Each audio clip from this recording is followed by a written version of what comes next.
Before we get started, folks, make sure you hit the pause button.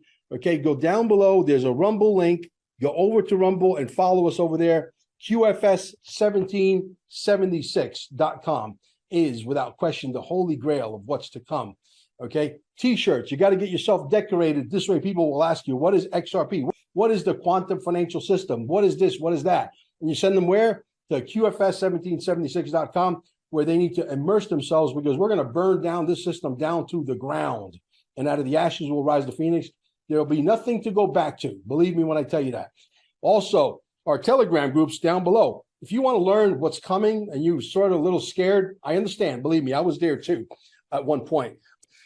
And if you need more than $10,000 worth of XRP or $1 million worth of XRP, you come see me. Send me an email at QFS1776@gmail, and we'll get you as much as you want. Gold and silver. Welcome to CarminesGold.com. Don't waste not even a second looking. Cheaper prices just don't exist. How important is it for you to own gold and silver right now? What does it mean to me personally? There's an economy that's about to crash beyond what words can explain. In 5 words, I'm going to educate you on gold and silver. Are you ready? You need to own some. Simple. Well, guys, if you can't tell who it is, you know the voice is very distinctive. That is none other than Juan OSavin. And let me tell you, this was a very surprise election. My gut feeling was that we had this, and I turned out to be right. I know that a few people out there were a little bit more on the pessimistic side, that we're going to have this, potential major bump in the road. According to Patrick Byrne, and I'm sure you know who he is, right? The Dems had we talk almost every day. There you go. Okay. You got to get me in touch with him, because I like to have him on the show. But the Dems had a go fast button. Listen, So he was telling us on a X Live, whatever, on Twitter, the old Twitter, which is now called X.com. According to him, they had a button that was supposed to just, at the end when they were losing, they were supposed to hit that button, and that button was going to flip the vote in favor, just narrowly winning and leaving Donald Trump again, without the presidency. But from what I understand, or what I'm speculating, is that the White Hats got to that button and rewired it so that when they went to hit it, thinking that they were going to flip the vote, that did not happen. What happened was the button malfunctioned. What are your thoughts on that? Well, it didn't malfunction. They got intercepted in a number of places. They knew that we had stuff, and I talked publicly about a number of things which we were aware of. And that really caused them to have to second guess themselves. And there's a couple of whistleblowers that have shown up now who heeded the warning coming from multiple directions. You do not want to be part of this bank robbery, because it doesn't matter if you're in the getaway car. You don't think that you actually participated in robbing the bank.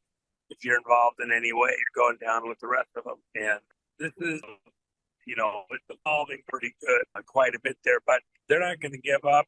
The next round appears to be the 14th Amendment, and they're hearing say that involvement in the offering because of his participation and insurrectionist activity as identified by the 14th Amendment. His legitimacy couldn't be the presidency by default. Then that would put in that there was no Republican candidate this year from the party, and therefore Kamala wins by default. So that's what's coming. It's going to be very gripping for the country as this plays out, and I believe it plays out during December. There'll be, you're actually hearing Democrats now and people around the Democrat Party saying that, we'll see, January 20th isn't here yet. And comments referring to January 20th, snarky comments as though Trump's not going to get into the we'll see. Yeah, well, listen, guys, at the end of the day, we do this because this has become our new job. We are the new media, the mainstream media, Mockingbird, CIA trained liars are completely out of business. Nobody's watching them. PBD hosted the entire presidency contest on YouTube, and they were in the #1 spot. They were beating out ABC, MSNBC, CNN, and Fox combined, because the people, and even though that was a train wreck, because Patrick has never done that, people are tired with the bullshit. So you have to support the good guys. Make sure you go to thejennifermac.com and support Juanito. And this show is brought to you by the Quantum Summit, okay? Quantum Summit 1776.com, March 8th, March 9th. Just as predicted, the tickets are flying off the shelf because this is going to turn out to be not a Quantum Summit, but a Quantum Celebration. This will be the last Quantum Summit, I can guarantee you. CarminesGold.com, okay? We could get you gold and silver as much as you want, nothing less than $1,000, please. And there is no maximum. If you want $10 million or $100 million worth of gold and silver, Carmine's Gold can deliver anywhere in the United States with ease. And staying alive now is spelled with 2 E's at the end, which is indicative of what? Energy enhancement. And the miracle stories are on the website, staying with ING, alive with 2 E's. Go there, watch the videos, watch the testimonials, come down and let your body heal the body, because that's what we do. All right, let's get down to the next question. Are we still potentially going to experience a near-death experience with this 14th Amendment? How serious are they? Do they have the wherewithal to be able to carry it out? Yes or no? Well, I think that's part of the fight, but don't tie one with the other. The near-death experience probably is tied to multiple things. And, it's going to look like we lost the country. And you'll value your country a lot differently after the fact, your own life, your family. This is going to be a tough one. The vote stuff, remember, President Trump is actually emblematic. And that means he's like how Hollywood stars, you see somebody do something amazing and they, you see him in a part, a role, and then you identify with that. And it makes you want to, if somebody is heroic, does something valiant, it's training almost for when you're faced with some kind of a situation that may have similarity. And it helps you to do the mental gymnastics so that when you're presented with a crisis, a drama, you know how to act and how to react. We make Hollywood was actually enlisted in the war efforts in World War I and II, the Korean War. I could give you a very specific examples all the way up to Vietnam and others. Why were they enlisted? Because they need people to make the movies and people to go watch them so that you're tuned in. Here's what's expected of you. Here's how to react. Here's what happened. Nobody wants to be propagandized, but in school, church, and you hear of the heroes and the villains in the scriptures, and you see how things went when things were right, how they went when they were wrong, where somebody did the right thing but didn't see justice in their own lifetime. It helps tune you up at least. Sure. In watching the actions of President Trump, the Megador, he's out there fighting the deep state. And, think of his family. Think even in his own mind. Let me use a different example, and I'll come back to President Trump. Putin, there's a story told that when, I believe it was Yugoslavia was falling, Putin had been a station chief at that location for the KGB. And the mobs had gone in and they had torn the place apart with all the other spy agencies, including the domestic one, which had been just brutal to the people. And these huge mobs were in the street, and they were headed for the Russian embassy, and they were going to go place apart. And when they got there, the story is told. Now you have to understand, Putin loved Western. He sees himself as a Russian John Wayne. He's watched every John Wayne movie there is, like 10 times. And because it kind of helps him know how he wants to face America. Yes. And so when the mob got there, all of his men were very, very scared. The people that were in there trying to destroy documents and everything else. He had them posted. There's only like 8 or 9 guys there. Everybody else has been taken out. They're just destroying the documents. And so his guys are there scared to death. He tells them, get out in the porch, get in the upper windows there, make sure they see you. And they're like, they're like, how are we going to stop this mob? They've just walked through all the other buildings, intelligence agency stuff, and nobody was able to stop him. And he said, well, you do your job, I'll do mine. He gets up on the top of the steps because there's like 15 steps to get up into the Russian embassy there. And as the mob is coming down the street, he steps out onto the steps in his big, long, black leather jacket, and he stands there with his pistol in his side. And the mob gets there, and they're ready to come in. They're yelling, and they're screaming. They're going to come in. And Putin says, we are all sworn to protect this place with our life, but we'll get our shots in, every last one. And here in my pistol, I have 12 shots for you, and the last one's for me. And then he just held his ground. His guys trained their guns on the mob. The mob had all sorts of stuff, including guns now.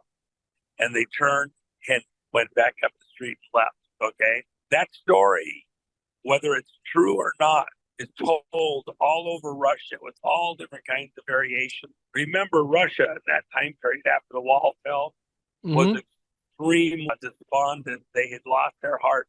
There's no jobs for the men. They're just retreating from Afghanistan. But horrendously brutal. The wives and young girls are literally turning to prostitution. The women are marrying men from other countries, including the U.S., just to get out of the hellhole because there's nothing. And because he provided a iconic image, they get a bareback riding a lion like we'd ride a horse. They do all sorts of stuff. All the women, 10, 15 years ago, you interview them, they all want a husband like Putin. They'd love to have Putin have their grandbabies. They want to offer their daughters to wife because he represented an image for the homeland that made sense to them because they saw their country going away, being destroyed. Yeah. So you need some iconic imagery at different times.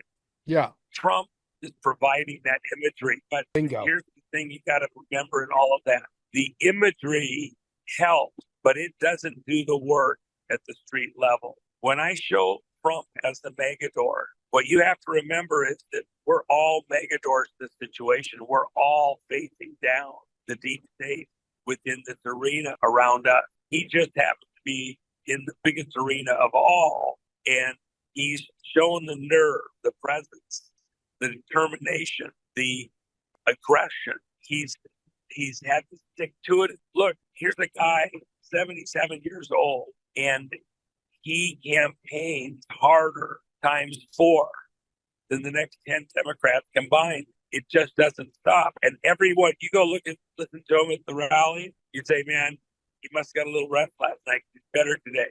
Every rally is better.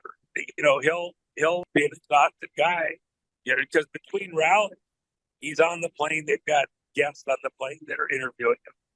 He's on the way to the hotel. He's got people that got to talk to him before he calls it a night.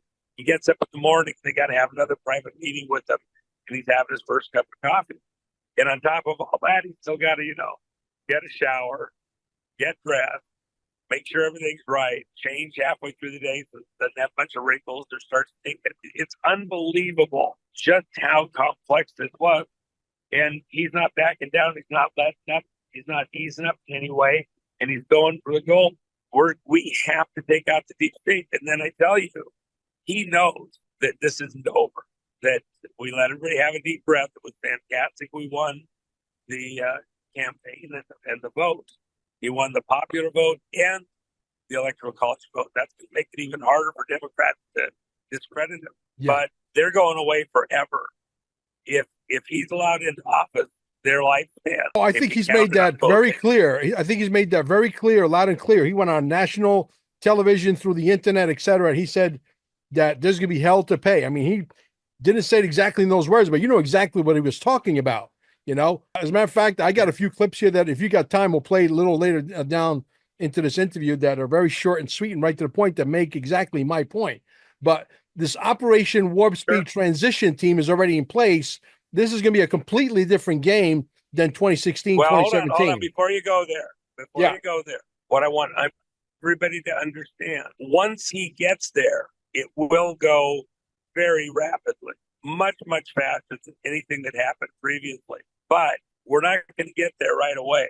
And I don't even personally think that we have the inauguration on the January 20th date. Now, I'm making plans with others to be there and been invited to participate in stuff. But I've also warned everybody, keep an option. And I don't think we get there for, 90 or more days after that. So just take a deep breath and be prepared, get the popcorn out. It's going to be one heck of a show. But with that said, once he is there, he himself has said several times, his first day, he will operate like a dictator. And then after that, he'll go back to the role of president. But there's some things that we're going to have executive action to bring under control because the country's in that dire of a situation. That's your near-death experience. And then we'll start working the problems, get the country back on track, get America back to business. So, I think you have to kind of put the date out of your mind. We're going to win this, but there's some fight left in these guys. And, when they're injured and they know that there's no there for the other side of this battle, they're bringing it all too. So are we. Trump is iconic. We have to be valiant, and in our own world, in our own situations, home, the politics, even the vote stuff, and what we're doing right now in the coalition on some of these races and the illegal stuff. But Juan, I got to interrupt you. Are they truly that stupid? I got to interrupt you. Are they truly that stupid? I mean, they have went after him 9,000 times. 9,000 times they failed. They threw the kitchen sink. Russia. The hookers in Russia urinating on him. The indictments, the impeachments, the tax evasion, shooting at him. Nothing sticks. They're going to go for 9,001 times. They're going to go for broke. It's the plays they have left on the table in chess. Chess is a game where via attrition, there becomes less and less and less potential moves all through the game until you've got your opponent cornered and there's nowhere to go. Yeah. And you've only got a handful of moves left. You can say uncle before you get to the end of those moves, but if you look at what the alternative is, the scriptures say the devil fights harder at the end. Why? Because he knows what his fate is. He knows what's before him. Once he's defeated, he knows what's going to happen. And so he's fighting harder with those death throes. Yeah. I think that's the same thing here. What are they going to do? They have to fight harder because they know that whatever's coming after this is a horror for them. And so whatever is left to do, they will not retreat one move shy of being taken. Because even there, the witches know when they made their deals with the devil and with the demons, when they take their last breath, they're now under the demons' control for the rest of eternity. They made a deal to have control over the demons here. And then in the next world, the demons have control over them. And they make these deals. It's the dumbest deal in existence. It's like all the fame and all the glory of Hollywood. And then you have a number of people who say they've done a deal with the devil for a hair's breadth of fame and fortune. You're trading eternity for that? What kind of an idiot are you? Look at Tom Cruise. He says he's made a deal with Scientology for 5.5 billion years for success in this world. Look, I'll work as the pooper scooper guy in the barn the whole time versus give up any luxury in this life for 5.5 billion years under some demonic oppressors. Are you kidding? Do you have any concept of time? Is there anything in this world worth your eternity? It's insane. So yeah. Well, you answered my question. I think I already knew the answer before I asked it, but I want to see if you and I are on the same page. Obviously, we are. So check this out. My wife sends me this video, which you probably won't be able to see, but I'll send you the link after the video is uploaded, and you'll be able to enjoy it and get a good laugh. I mean, the entire world leadership is genuflecting to Donald Trump. There's a 1 minute and 6 second video that's called "Trump's Effect is Insane." Okay, this is on world leaders, and I'm going to share this with you and the audience, and then you'll be able to see it when you stop driving, but at least you'll be able to hear it for sure.